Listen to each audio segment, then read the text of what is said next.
like checking out like any bugs on development. We We're usually loud. point in. We're live. Oh, hello. Hi. How's everyone doing? Yeah. So we're doing it a little different this week because we're on Facebook. So welcome everyone to Facebook. I think it's going live now. Let me just double check and make sure this technology is working. We're live. We're live. Okay, good. Yeah, so like normally what we would do with this, we would play our song and we'd be like doing a little dance, but let's just pretend that that's playing because our song is great, but it's, one of those things that we just couldn't implement today since we're all in different places. So if you are new watching this, I'm gonna introduce myself, who I am.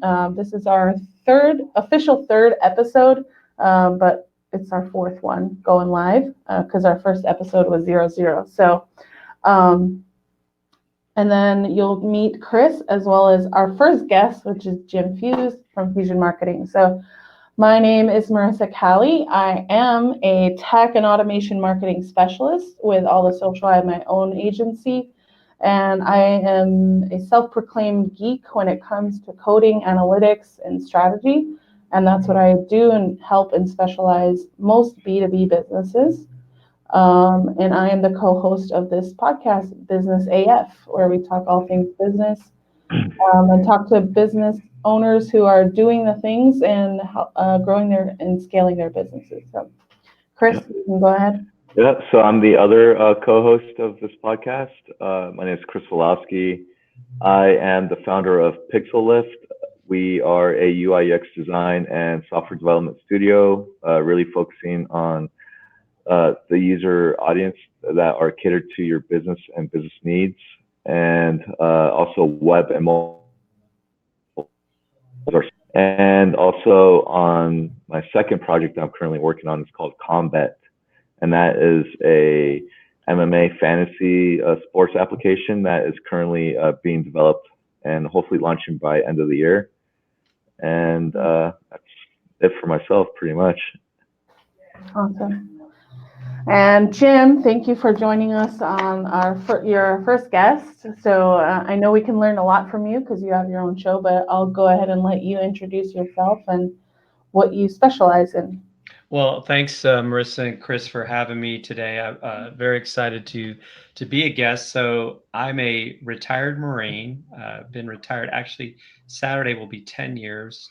Oh. And I became as I like to say, a digital media trainer, consultant, and speaker. And I've been doing that full time now for about 3.5 years.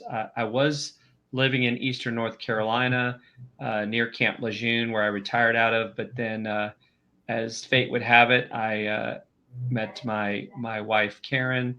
We actually originally met in 3rd grade, and Facebook reconnected us. So Facebook can do good things. That's awesome. And so we got married in October of last year, and my house got damaged pretty bad by the hurricane up there. So pretty much I'm now living in Marietta, Atlanta, Georgia area, and really enjoying what that's allowed me to do with my business. A lot more networking opportunities, obviously in a big city as opposed to a rural community. Mm-hmm. I got a chance to get to know Marissa even more last year, or I guess we think last year, but at the last Social Media Marketing World, mm-hmm. 2019, as we were both volunteers, and that was a lot of fun. And I'm excited that I'm going to get to hang out with Marissa and Flossie at the Military Influencer Conference in DC, where we're going to both be attendees. We're not influencers, we're just attendees. Yes. Yeah, I have a fourth guest if you guys want to meet her. Her name's Hiccup. Oh, dog day was yesterday. Yeah. Cool. Dog days every day. Oh yeah, that's right. Every day is National Dog Day. That's true. Okay, so we're gonna just jump right into this. Obviously, we talked a little bit before this about our businesses and really kind of using technology to kind of help our businesses. So I think what I really want to do is kind of talk to Jim a little bit about your business, well, first of all, I mean, I know you talked about being like a digital media like trainer, consultant, speaker. What would you say is like your specialty, your zone of genius when it comes to business? I think it's a combination of training small businesses specifically to use the different platforms, especially, Facebook, Instagram, Twitter. I'm starting to get a little bit more into LinkedIn, as I know both of us have talked about that. Yeah. And it's because I used to be a actual adjunct professor where I taught, full blown master's level classes in procurement. So I understand teaching. It's a lot of my background in general, everything from being a coach. So I think I have good patience and listening to the individuals that I'm working with and really understanding their pain point. And so even though somebody will come into, say, a Facebook class, if they're really a visual business, you say, you know what, we're going to show you about Facebook, but really you're probably better on Instagram. Mm-hmm. And so I think one of I like to think my strengths is that I don't believe that there's a one size fits all, especially in the marketing world. And I think there's too many people out there that are kind of selling that like, oh, just do this and everything will be great. And it Mm-hmm. really is, you got to really sit down and set up a very detailed strategy. Mm-hmm. Yeah, I think that is what, kind of like the mindset of all three of us. Like, there's not something like, I always say there's not a cookie cutter solution. Like, people want to have a solution and they want to know, like, okay, how much does it cost and what do I get? But they're not seeing, like, and I use this analogy and I'm going to use it from now on because I had like a light bulb moment. It's like the iceberg, right? Like, the top of the iceberg is what we all see. Like, what we see is the logo and like the posts, but there's not like a lot of people don't really talk about what's under the water, like all the bottom of the iceberg, like how you're managing the project, where you're finding where the clients are, just like you were talking about people, visual people, like are they on Instagram, and that's the strategy. But why do you think that is when it comes to social media? Why do you think people focus on top of the iceberg? I think they think it's easy, like, oh, well, I see all these people, it kind of is like that whole, when you talk about the road to success, when we see these successful people, Mm-hmm. we think that they just been there the whole time and we haven't seen all the trials and tribulations that they've gone through to get there. So Mm-hmm. there's this mindset of like, oh, well, Facebook, it's free. I just get on there, I set up a page and everybody will just come and buy my stuff. And it's like, well, no, there's more to it. Yeah. There's ad spend and, because Mm-hmm. Facebook wants to make money. And it's funny that people will get upset that they're not getting engagement on, say, Facebook as an example. And the truth of the matter is, it's I kind of like to laugh about. I was at a conference a couple of years ago, and a guy had a picture with a nuclear explosion. And it says, "It's not Facebook's fault that your marketing sucks." And Yeah. so I think that is also a big part of it. Is people don't think about that. And even to your point, before you get on any platform, have you set up your branding, whether Mm-hmm. it's your personal brand or your business brand, and Right. the psychology of colors and all those sort of things Mm-hmm. that when you first get into this, you don't always think about that, but then you see how important it really is in the big Mm-hmm. scheme of things. Right. Yeah. And go ahead, Chris. So I have a question. So both of you are in the marketing business. Mm-hmm. Um, and when I meet a lot of people that portray themselves as being marketing geniuses and that they can get you thousands or hundreds and thousands of followers on social media, or really generate a few $1,000s of income per month coming into your business with the right marketing strategies. So when you and the thing is, I don't really know too much about marketing, right? Or I mean, Mm-hmm. I have an idea of what it is, but I've never done it myself as a professional. I just kind of did it here and there just to dabble with it on my own companies. But um, how do I really know if this person is legit or not? Like, if I was to talk to both of you, Mm-hmm. how can I distinguish that? Oh, okay. I'll take that just for one, and then I'll let you answer that, Jim. For me, I think that it's really important to, think about. I think it's really important for us as marketers to really convey and speak to the pain points. So like, and it's really not a lot for me. Like, I try not to like promise or guarantee you're going to get X amount of followers or you're going to get X amount of businesses because it does depend on the investment you're making. Are you hiring an intern that is going to do, a post on Instagram maybe once a day and like never looking at the data, and then, you're paying them maybe $300-400 a month, maybe, or maybe not at all, right? But then there's the larger companies that are like well established, that them, you're talking about Apple, you're talking about people that are investing in their marketing. They're getting a return on that because you see them everywhere. So my thing is always like, okay, I'm going to try to find out your pain points first, what you really need. Do you need a lot of the bottom of the iceberg stuff first before we get to the top? Or do you just want a quick return and you're not here for the long run? For me, it's hard for me to say, okay, I'm going to give you this, and this is what you're going to get when you pay me X, Y, Z. You're really paying for my time and my expertise and my strategy and the bottom of the iceberg. And it's up to me to communicate that during the sales process. So I think sales and marketing go tandem, right? Like marketing is not sales and sales is not marketing, but they need to work together. So I think a lot of business owners think that I'm going to put a post on Facebook and that's going to turn into, more sales. Not necessarily. It depends what else you're doing. Are you doing ads? Or do you have an email marketing? Is your website optimized? There's all these things that, people are just looking again at the top of the iceberg thinking, well, I'll have a cool post on Facebook and that's going to turn into a sale. Most likely not, What do you think about that, Jim? No, a lot of what you said there, Marissa, resonates with me. I think, first of all, like one of the first things I like to say is, we're problem solvers. Yeah. And so, as they like to say, I think it's 92% of people start their search for the solution to a problem on Google, right? Or in search. Mm-hmm. They're not going on Facebook and searching for solutions to their problem. That's not how that platform works.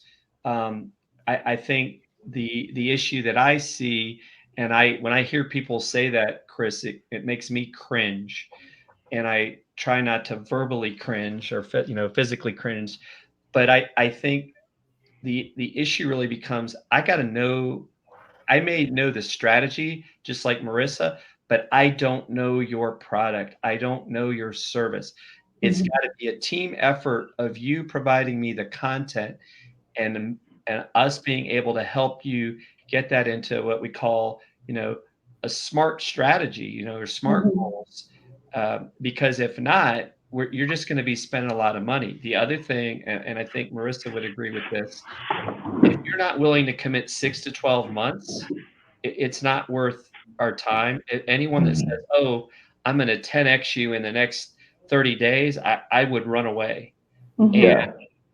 I think you hear that a lot. I mean, it's even as simple as give me some of your social proof. Show me these companies that you've done this for. Show me the post that, in some cases, I think it's luck. Anyone that says, "Oh," I had a guy once come in a networking meeting that said, "Oh, we'll make your stuff go viral." And I was just like, I hope nobody really believes that because that's unpredictable. Yeah.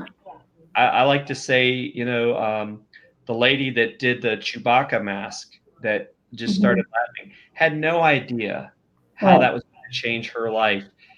And just from that, that little moment of her having fun with with her phone going live on Facebook. And so I think, one of the things, and I think that's what I like about this business, and I'd say it's true for marketing in general, is there is no one size fits all. There's more people that need help probably than people that can help them. And Mhm. I'm more of a believer in collaboration versus competition. Yeah. if somebody is trying to, if you want to call it steal business from me or steal business from Marissa and say, oh, well, it's like, then I would rather you go with that person, because I think it's, and we had Jessica Phillips on the show a couple weeks ago. It's about relationships. Yeah. It's about building that know, like, and trust, that we're working together in tandem to make it a win-win for everybody, and not just, oh, I want to get my fee and go on to the next person. Yeah. Right. Speaking of your show, you mentioned your show. I do want to talk about that because I think that, you guys do really well. If you want to talk a little bit about your show, Jim. Sure. Yeah. So actually, tomorrow marks the 1-year anniversary of the Yay. Tim and Jim Show. Congratulations.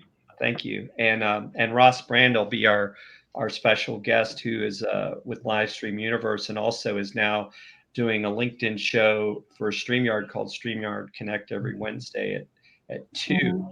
And Tim met me, in a sense, it's kind of that dumb luck of someone that I work with, Lindsay Anderson, who's out of Oregon, was doing a show called Marketing and Merlot with, you may know Lindsay Phillips. I don't know if you know her, Marissa. No, I don't. I think she's in your neck of the woods. Anyway, it was a Thursday night show, and they were talking about Instagram TV, and the platform they were using allowed them to bring guests on, just like you can with StreamYard.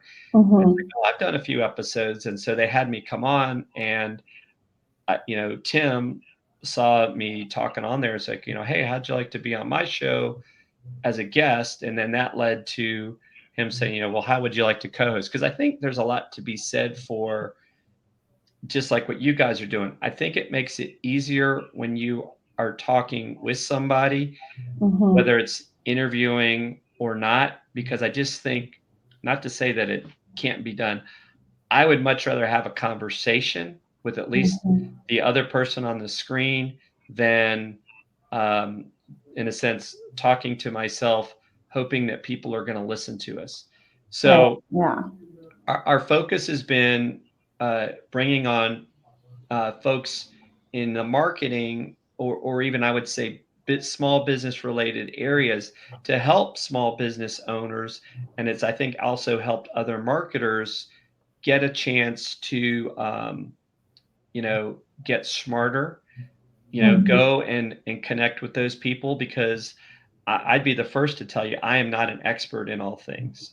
And I would much rather refer you to someone that I do consider an expert in whatever area you've got that pain point, as Marissa was talking about. So it's been a lot of fun. I think in some ways I guess you always hope for it, but it's really amazing to think that, we're already booked through, not only the end of September, but we've already got people booked into October. And that's a nice problem to have. Right. So I don't know, Marissa, you've watched the show. I always kind of joke, it's like, I don't know why people like to be on our show or why people watch our show, but we're happy they do. And I'd like to think it's because we do make the guest in a sense, the center of attention, because you do hear about these shows where somebody comes on and the host and the co-host are basically attempting to show oh, I'm the smartest person in the room, even though I brought you on to talk about whatever it might be. Yeah.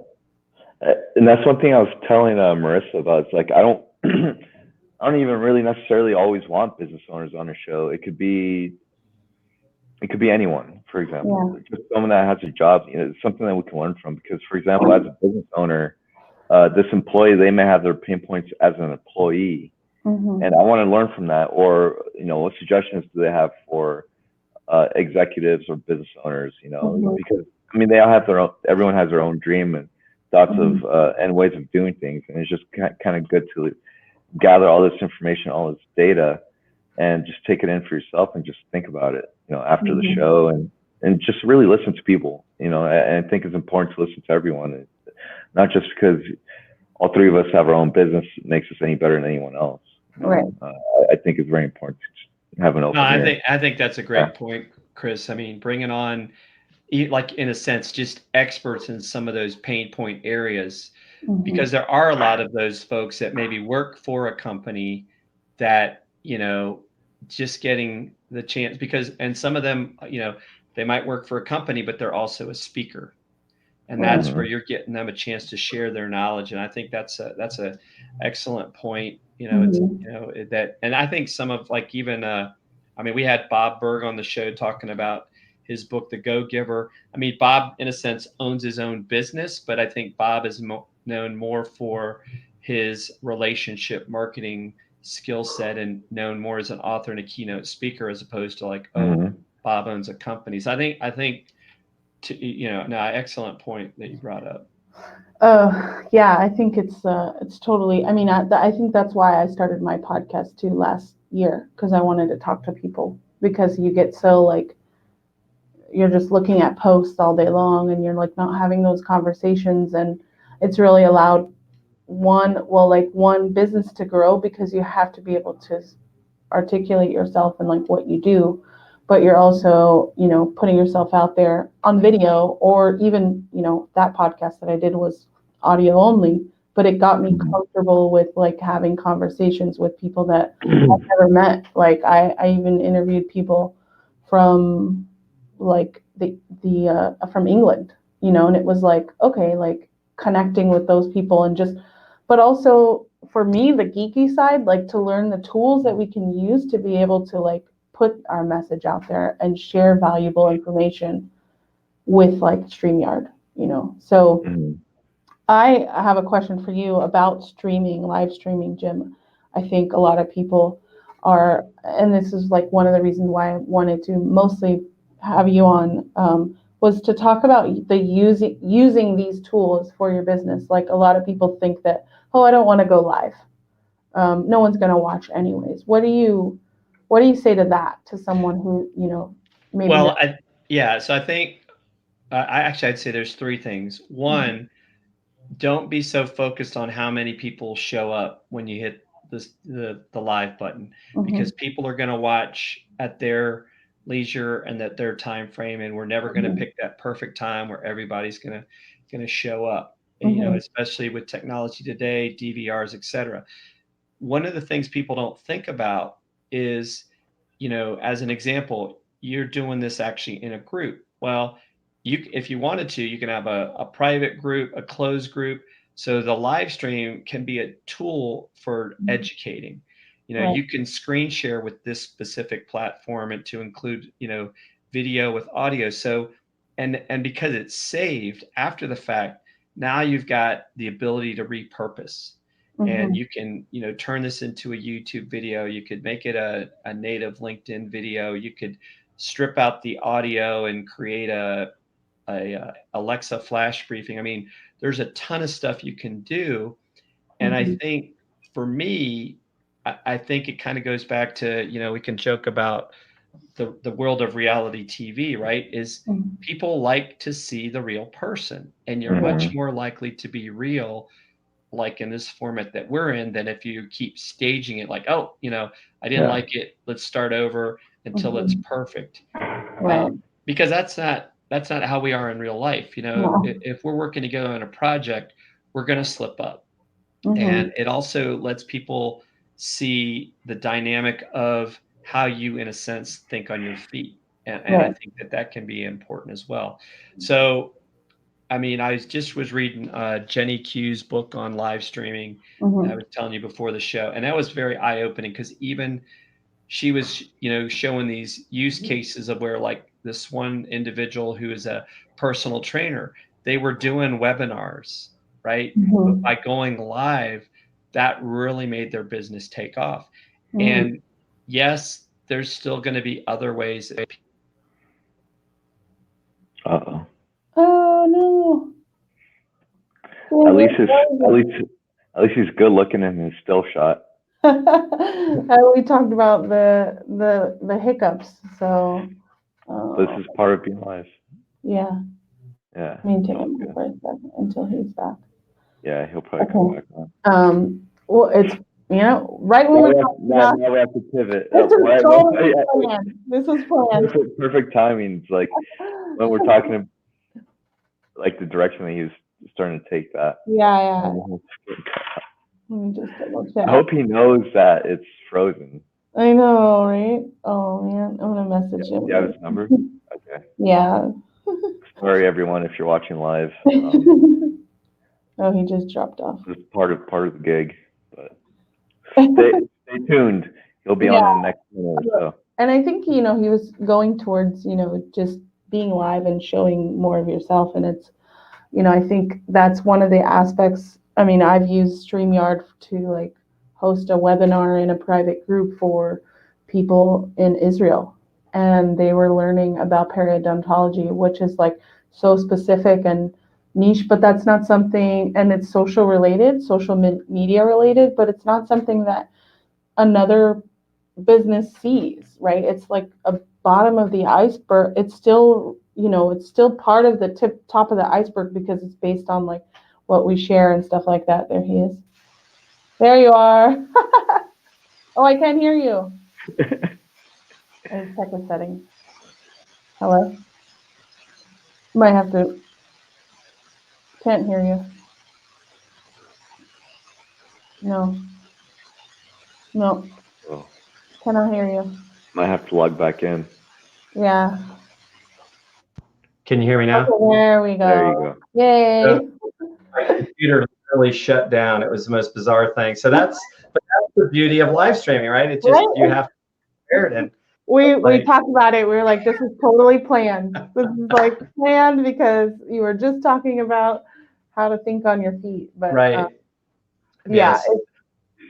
Well, right before you joined back, I was talking about how, utilizing live streaming for different things, and it's something that people don't always see. Like I coordinated a webinar live in a Facebook group for periodontology students in Israel. So it was like so very specific, but this is something that a client of mine needed.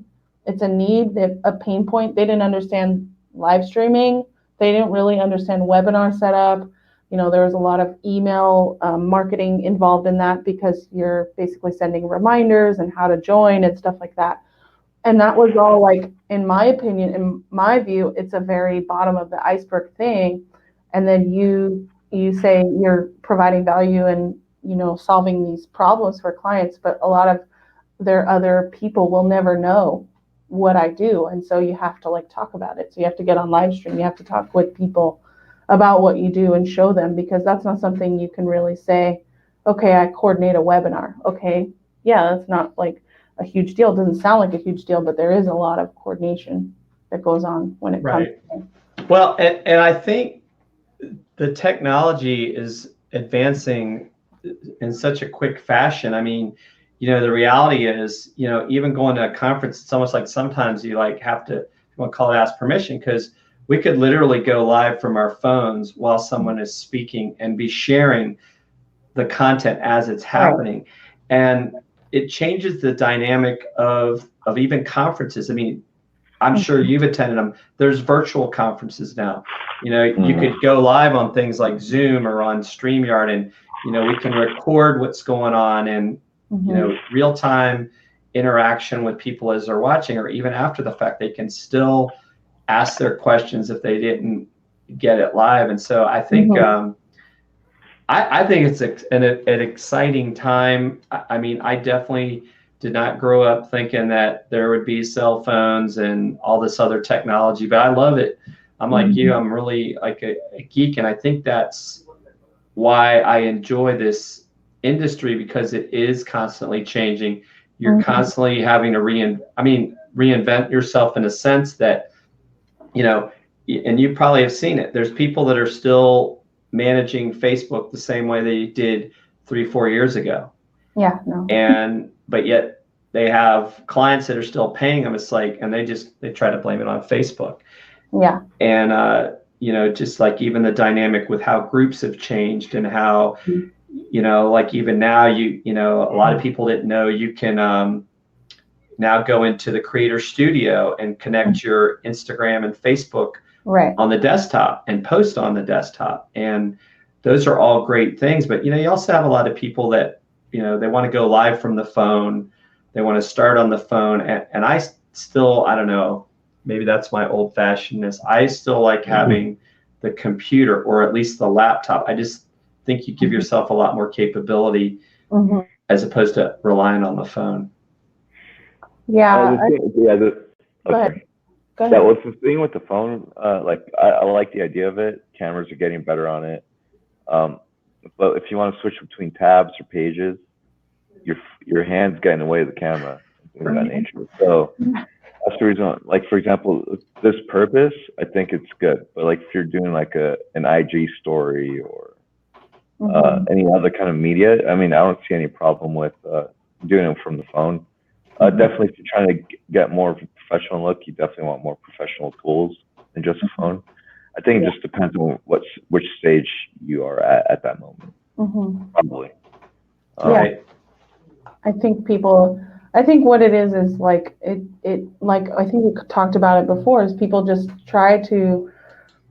they get too overwhelmed because there's so many options, right? So it's like it's easy for people to say, you know what, I'm not going to do it because I don't even know what to do, how to do it, how to post a story, like, whoa, no one's going to watch. And that's, I think someone covered that. I saw a post earlier, like people are so concerned about their likes or like the followers, and like they're not focused on like the content or like how they can share their message or, stuff like that. And you're not going to like see it right away, so it's going to take a while. That's one thing about social media I'd say I don't like, because people, it's like a popularity contest. How many likes do you have? How many followers do you have? And of course, like it might make us feel, it does make us feel good if we have 20,000 plus followers on our page, because then that means, we're probably doing something right. But for example, if you have just a couple hundred followers, those followers are at least organic and probably people that are closer to you as well. Right. So you're really talking to people who probably care a little bit more about your content. Yeah, definitely. So I want to, Jim, I know you muted yourself because you're printing something. I don't know if you're still. Right, I think it's still printing. Yeah. Okay, no, it's okay. Hopefully it's not too loud. It's fine. So I want to know, just stepping back a little bit, like about doing live streaming and stuff. Like, where do you see Fuhsion Marketing going in the future, like in the next year?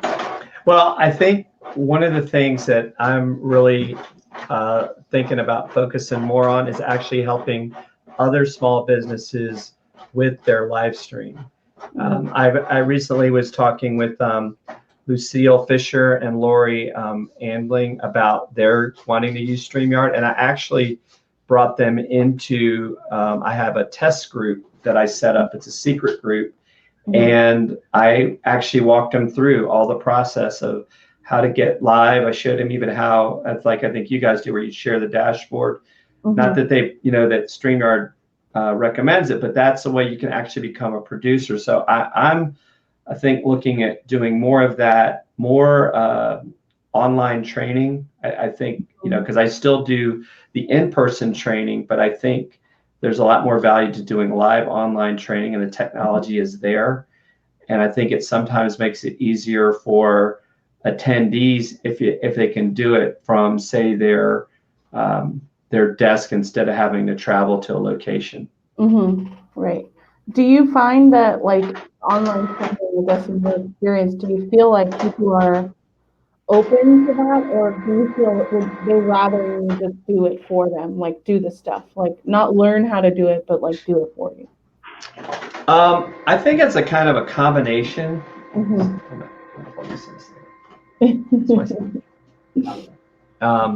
But I think it's a combination of, there are a lot of people that want you to do it for them, but I also find that to be very time consuming. I would much rather train and consult with them. I do like tools though, like Agora Pulse do make it easier to do it for them. But I think that's where, as I've, found more collaboration partners, I would almost rather outsource that, but I still like to do it myself. And you may feel the same way, because it's that, that ability to know, it's kind of like when you do it, it's easier to teach it. Right, exactly. And that's kind of, it's just like with live streaming, by doing it, Tim and I, get better at it every time we do it. And it, so it's like, I can tell you, here's some of the steps to take, in advance. I mean, in theory, it would be great if Facebook would let us plan a live stream out more than 7 days, because then we could set up these event calendars and people would know, like, oh, in a month, so-and-so is going to be on this show, but we have to literally wait until, 6 days, 23 hours, 59 minutes, and 59 seconds before we can schedule it. Right. Yeah. And I think that, that comes, hopefully that changes with Facebook, and maybe StreamYard and Facebook can do a collaboration down the line or something, because I think, when you talk about training, like I want to see like what's class 1, 2, 3, 4, 5, and like how do am I going to know that this is going to work for me, besides just seeing the words, like, like seeing that on your calendar, and all the integration also with your Google Calendar too. Like you can say, I'm going to this, and it's on your calendar. You know what I mean? Right. And I think that is, hopefully it changes in the future, but I think it would help also showcase to people that we're trying to solve their problems, but also like they know that they have a trusted resource in us, because it's, they're seeing that there's things down the line. They're paying us to train them, but also here's what you get. It's not just like guessing and stuff. Well, and I've wondered too, and I think there's people would like this, but it's kind of like what Zoom does. Like, but wouldn't it be nice if you could use StreamYard without having to be specifically tied to a platform, where it was kind of like its own standalone thing? I mean, sort of like Blab used to be. I mean, because there are some features, I think, of StreamYard that, and of course, people say, oh, well, I can use Zoom, but then that's where it becomes pricey. Right, exactly. If you're going to integrate it with Facebook. And that's where when I've heard people say, well, I want to go live on Facebook, and people say, oh, well, just use Zoom. It's like, well, that's not the same thing. It's exactly. Yeah. That's a tool that people have to figure out how to use. So speaking of tools, what besides StreamYard, what's your favorite tool to use in business? And it doesn't have to be a social media tool. Right. Well, probably most of it is. So I really like using Google Drive with clients specifically, because what I do, and maybe it's because I have more of the enterprise version, because when I set my company up, I used, Gmail is kind of the backbone, but by using your domain name, people don't know I'm using a Gmail account. But I set up a Google Drive folder for each client where we can collaborate. They can drop photos, videos, documents.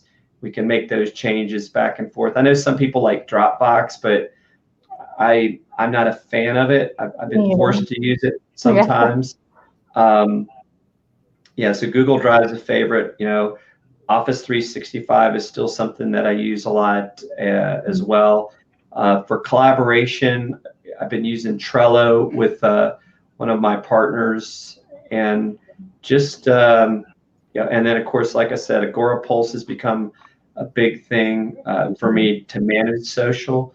And then as far as doing live streaming, I've got the C920 webcam from Logitech that I use, and I like it because I can take it off. I'm on an iMac, but when I travel, I can just take that camera and use it on my laptop. So a lot of it is just having that flexibility to travel. I'm a Mac person now. I don't use Windows anymore. I just found just too many things to worry about with it. I know, and so I think those are some of my favorites. I mean, I have a huge list. What about you? Oh, I just discovered Loom. Yes, Loom is nice. I love Loom. Loom is really, it's like for those who don't know, Loom is like it's like a screen grab video thing, and you can also integrate your face like in the video. So sending quick Loom videos I'm now integrating it part of my business development. So I send like little quick videos of, doing an audit on someone's website or someone's social profile really quickly to give them a sense of like where my knowledge and my brain is.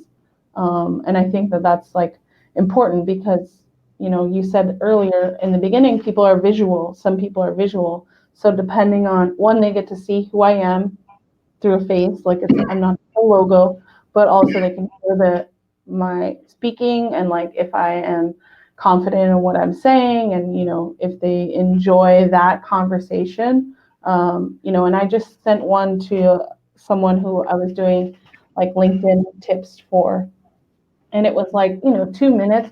And then like Loom does allow you to see if someone viewed it. So you can always follow up with them like, oh, thanks for looking at my video.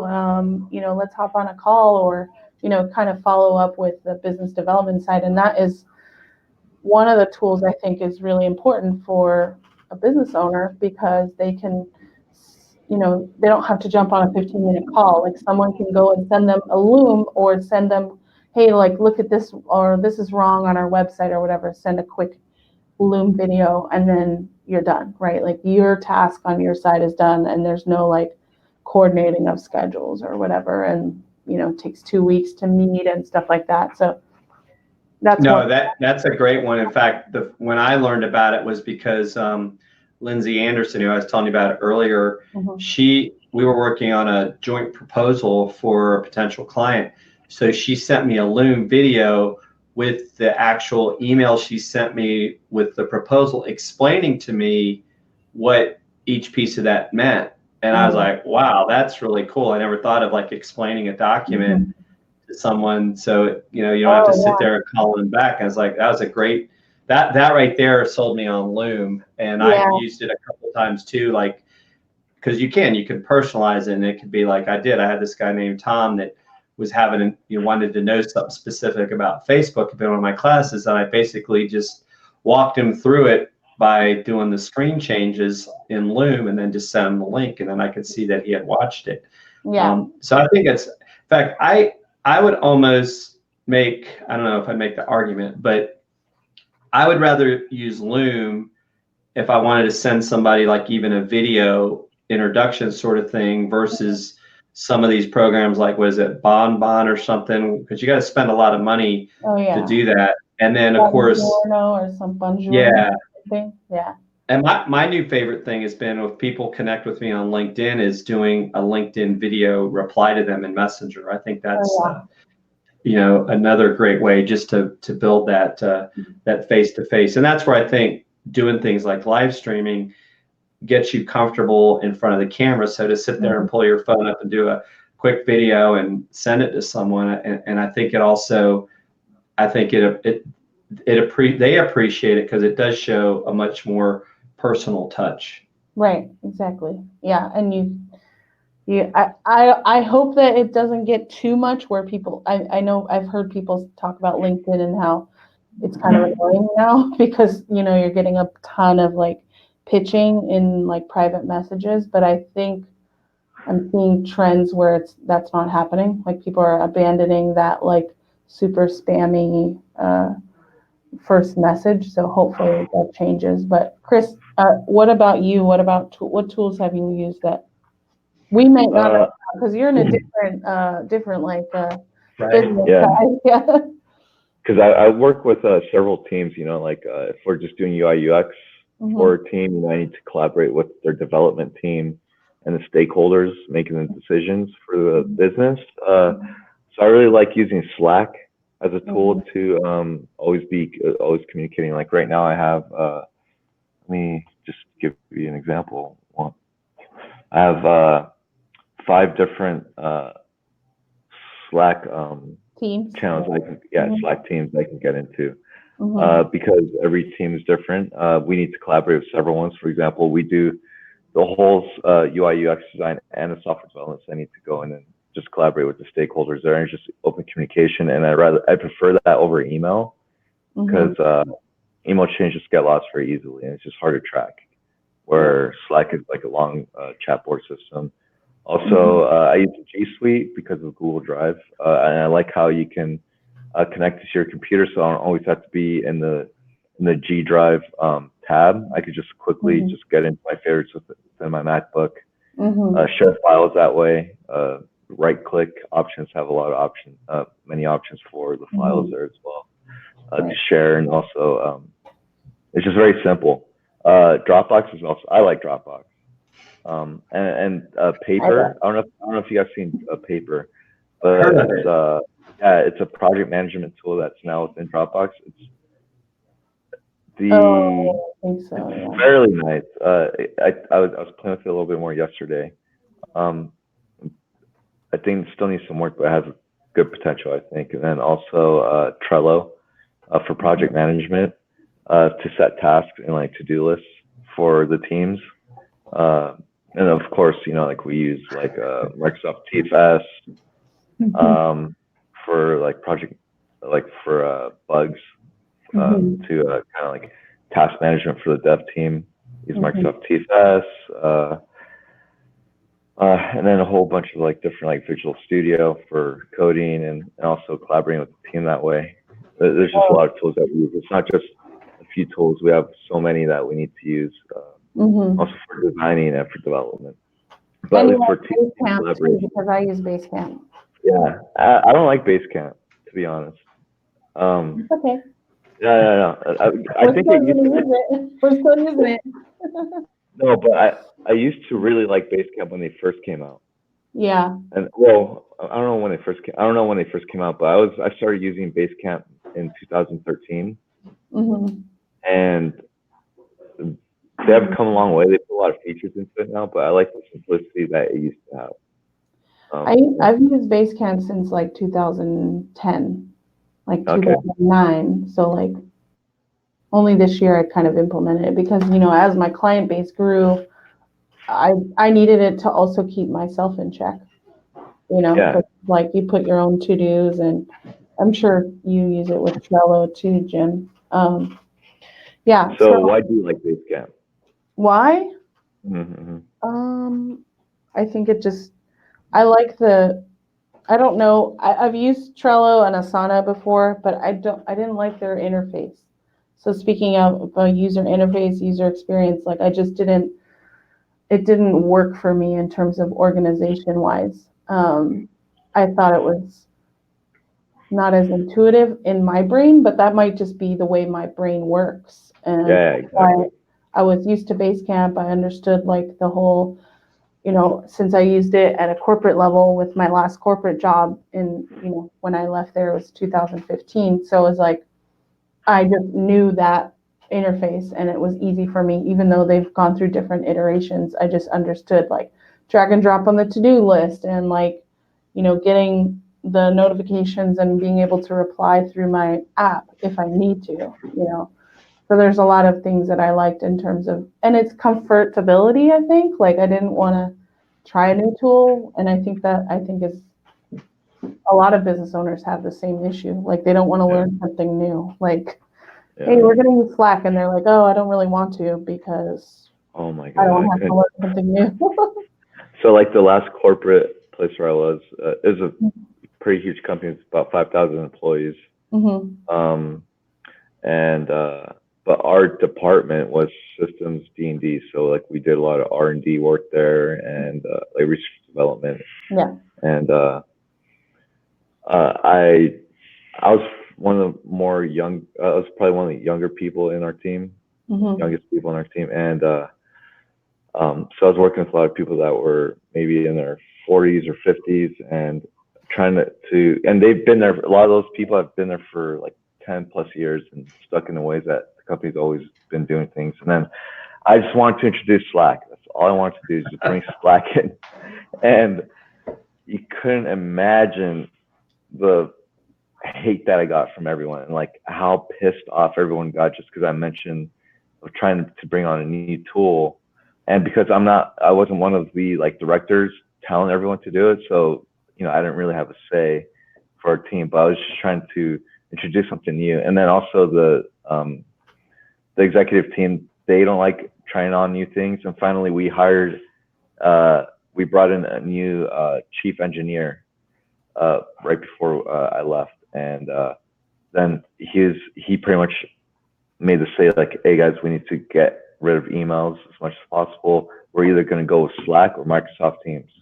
And then no one really said anything at that point, and then they ended up going with Slack and Microsoft Teams. And then I was like, dude, I've been telling you guys like the last 2 years.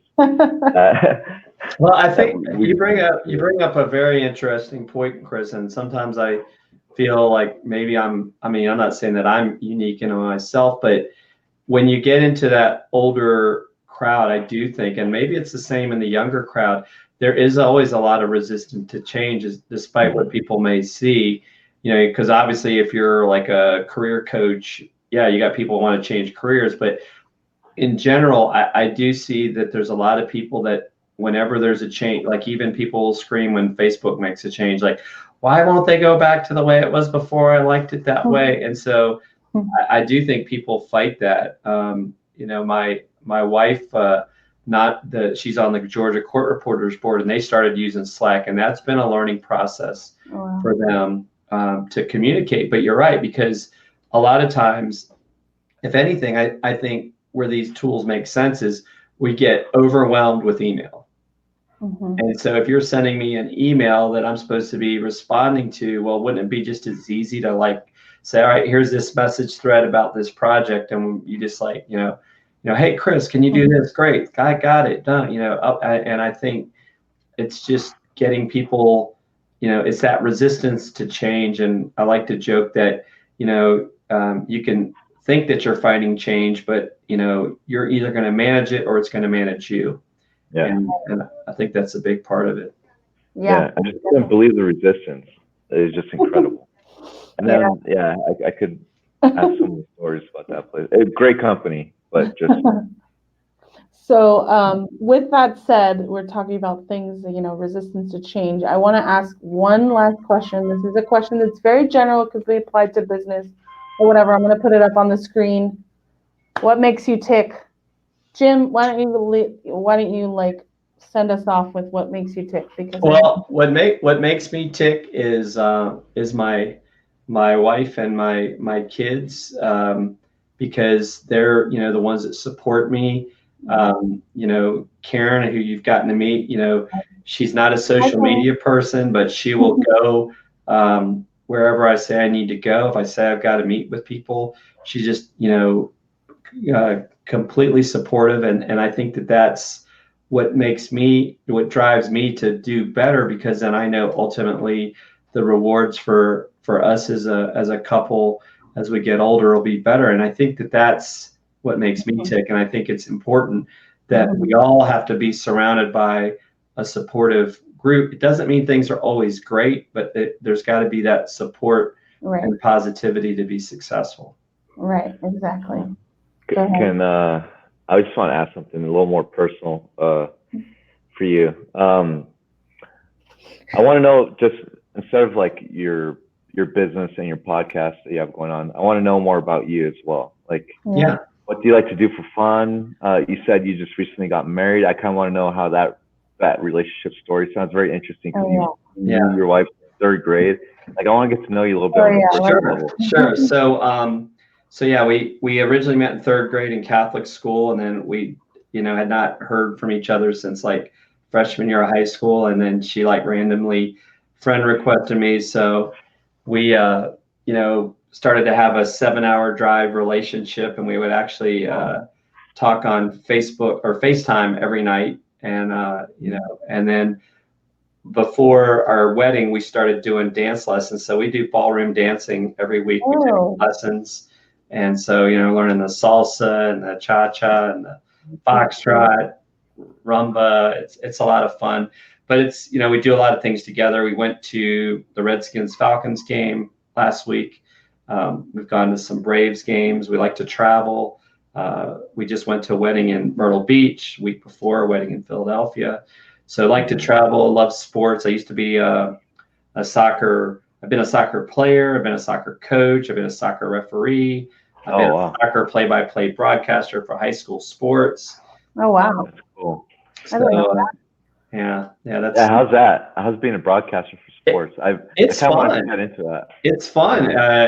And I'll tell you, I actually was just learning about this new product that Ross is talking about, and now I'm seeing on Facebook all the time, something like Boxcast, and it will help you stream when you don't have a strong connection. I'm like, so does this mean, and they talk about, so as an example, could I go out to some remote high school and just start, broadcasting off my phone, doing a, sports broadcast of a high school game? Because we used to do, where my daughters went to high school, was like one of our main feeds, but they were high school playoff games, and we were literally broadcasting all over the world because these parents would be listening from where they were stationed, because there was a lot of military families. So I really enjoyed that, because I used to joke I have a face for radio, but yeah, I mean, I think there's a lot of opportunity there,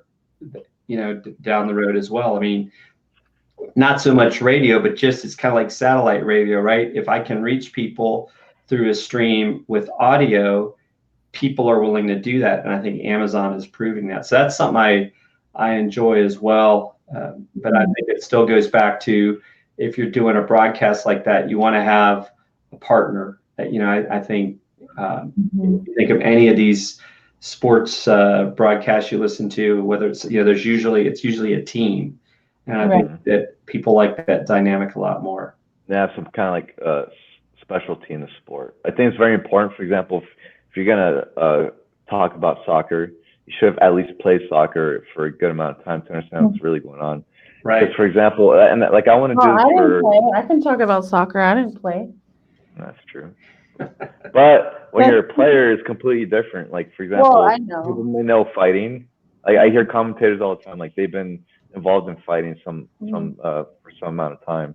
And they might understand the sport, but they don't really understand what it's like to get punched in the face, or like how to react in that certain situation. And I hear like these there's only a few commentators out there that have actually fought in sport professionally, or even as an amateur, and ventured off in that direction. And I think it's important to have been involved in, play the sport, to be able to talk about it a little bit more. Yeah, and I think you see that a lot in professional sports, but I also think that if you can understand the concept of sports in general, I think you can make that crossover. Like, I think Marissa, I know she's a very passionate soccer fan. I could easily see where she could do a soccer broadcast. She may not feel as comfortable with, football or baseball, but I think if you're passionate about something, I think you can succeed at it. And I think that's, I feel like I'm pretty passionate about digital marketing, because I just,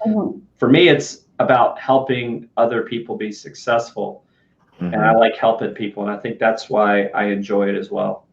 Right. Yeah. Well, like, for example, Marissa, if you wanted to speak about soccer, you may not understand from like professional players, from a professional player's perspective, but you understand from a finance perspective and what they probably want to hear. Right. Exactly. I think that's beneficial too, and I can mix those two together. I think it's a perfect mix. Right.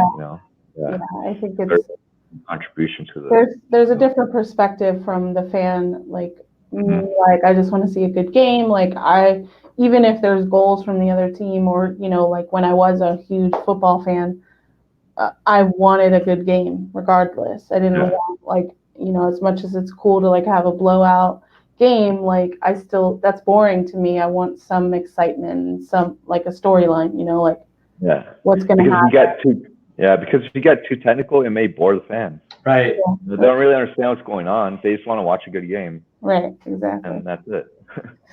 Exactly. Yeah. So we're coming up on an hour here, guys. I had a lot of fun talking about live streaming. Chris, did you want to ask Jim one last thing, or I guess we can No, I just want to say congratulations again on your marriage. And Thank you. Yeah, that's awesome, man. Like, I like the way that social media or it did social media nowadays. Yeah, it's not always what do they call it? It's not always Match.com and some of those things. Yeah. Well, it's funny, all three of us. So I mean, I'm not married, but you two are married, and my girlfriend and I also met through Facebook. So we all. I met mine on MySpace. Right. Oh, Wow. MySpace. I thought it was Facebook. Sorry. Wow. You're going way back. Way back, yeah. Yeah, so it's all through social media. Yeah, definitely. So- So that's with that said, thank you, Jim, for joining us. Tell us how we can connect with you. You'll be tagged in the video, but Right. But yeah, so LinkedIn, you can find me as Jim Fuhs. I do have a LinkedIn company page, but follow or connect with me on LinkedIn as Jim Fuhs. I'm on Twitter under Fuhsion Marketing, as well as Instagram and Facebook as well. And as you know, Marissa is actually going to be a guest on the Tim and Jim Show next month. So I'm excited about that. And I'm going to start doing some LinkedIn Lives. And Marissa, you're going to help me do some LinkedIn Lives in September. That'll be fun. Awesome. So, but yeah, this has been a lot of fun. Great to get to know you a little bit better, Chris. And so, like, you're the type of person I would collaborate with if I had a client with that, because I don't know anything about that stuff, but I know it's important for some people. Right, exactly. Yeah, I would definitely see some collaborations in the future. And Jim, when you come back next year to San Diego, I'm sure you'll meet Chris. Awesome. He'll be hanging out with us, probably social media marketing world. I'm going to get him on the volunteer team. So there you go. Yeah. I guess the boss said I have to be there. So Oh yeah. No, you'll Yeah. it's a ton of fun. Like we'll talk about it later. Yeah, that's cool. Yeah. I'm down. Okay, cool. Well, All right. thank you for joining us, Jim, and bye, Chris. I'll see you next week. All right. Thanks, guys. All right. Bye. All right. Thanks again, Jim. Yeah. All right. Bye. Ending.